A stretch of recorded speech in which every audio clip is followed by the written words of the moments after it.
Welcome. I'm Ian Thomason from Thomason Property, and this month I'm interviewing Peter Carter from Carter Capner Law. But before we get to that interview, I'd like to take you to Kevin Turner for this month's market update.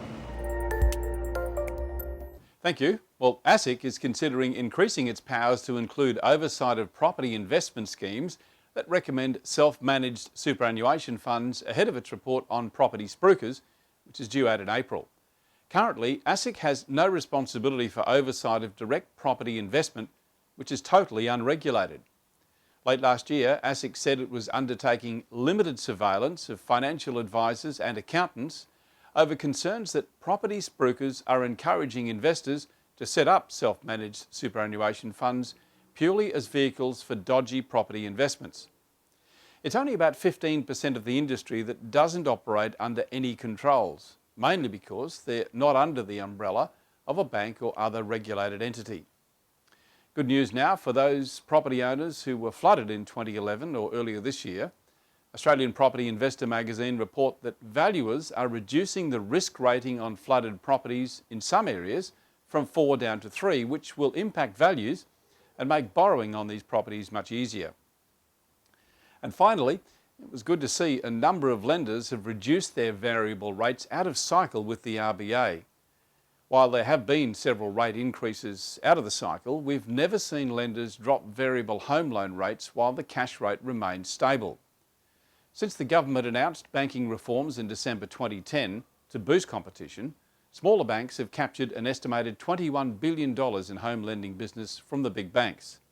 There's no doubt this is certainly going to add to that total. Good morning and welcome to the show. I'm Kevin Turner. We're here to talk real estate. Whether you're following the property market or just interested in what's going on, Australasia's #1 independent real estate advisor, Kevin Turner, has the answers. Every Saturday 8 to 9 on 4BC.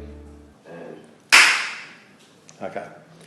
Well, good day, Peter. Good to catch up with you again after several months, and appreciate the time you're going to spend in talking to me about this latest issue which we've been coming across, which is the impact of trees and the visual impact that it has on people's properties, and the rights that someone has with regard to getting maybe a tree cut down to get their vista back.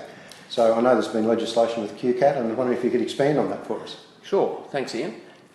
Since late 2011 we've had the Neighbourhood Disputes Resolution Act, which provides a mechanism for resolving disputes among neighbours about what trees can be lopped and what branches need to be cut off. But one of the most interesting parts about it is that it empowers QCAT, which is Queensland Civil and Administrative Tribunal, to make orders against landholders where there is an unreasonable ongoing interference with the use and enjoyment of the neighbour's land. So in particular the Act talks about where the views are impeded and where sunlight is impeded by reason of trees. So what you're saying to me, Peter, is that if someone buys a property and they've got a view, say, of some mountains, and then there's a tree in the house in front which grows up and blocks that view, that person has the right to take action against that neighbour for that obstruction. That's exactly right. They must meet the qualification of being an unreasonable, substantial interference with use and enjoyment. So we all enjoy our views, and I would think that that would be a classic case. If the tree was already there when the neighbour moved in and there was no view, it's a different story. They don't have the ground to ask the tree keeper to get QCAT to order the tree keeper to remove the tree or trim the tree. So the next question that comes to my mind is what impact could this have for councils where maybe they're planting along a foreshore or an esplanade where they're blocking views of people's view of an ocean? Do councils come in under the same QCAT legislation? Well, this is the NDRA deals with private landowners. But I think it forms a great model that one could take, or a landowner could take to the council and say, look, you're impeding my view, and if this act applied, you'd be ordered to remove the obstruction, so you should do it. Could be a new can of worms. Well, I think it presents plenty of opportunity. Okay. Peter, thanks very much for that.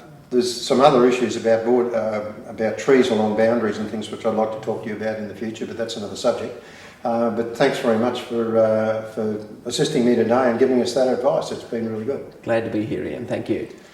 So that's it for today. Now I'd like to take you to our feature property of the month, which is a really great house at 66 Hewitt Street, Hendra.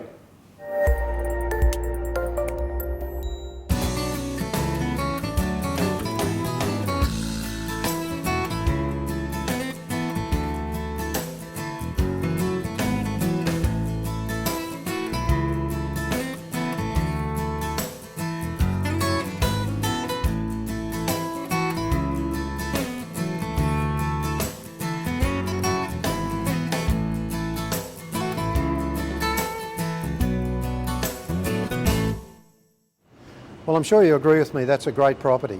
So if you'd like to make arrangements to inspect, come to one of the opens on Saturday or contact Fran Leddick on 3262 1466 or go to our website thomasonproperty.com.au.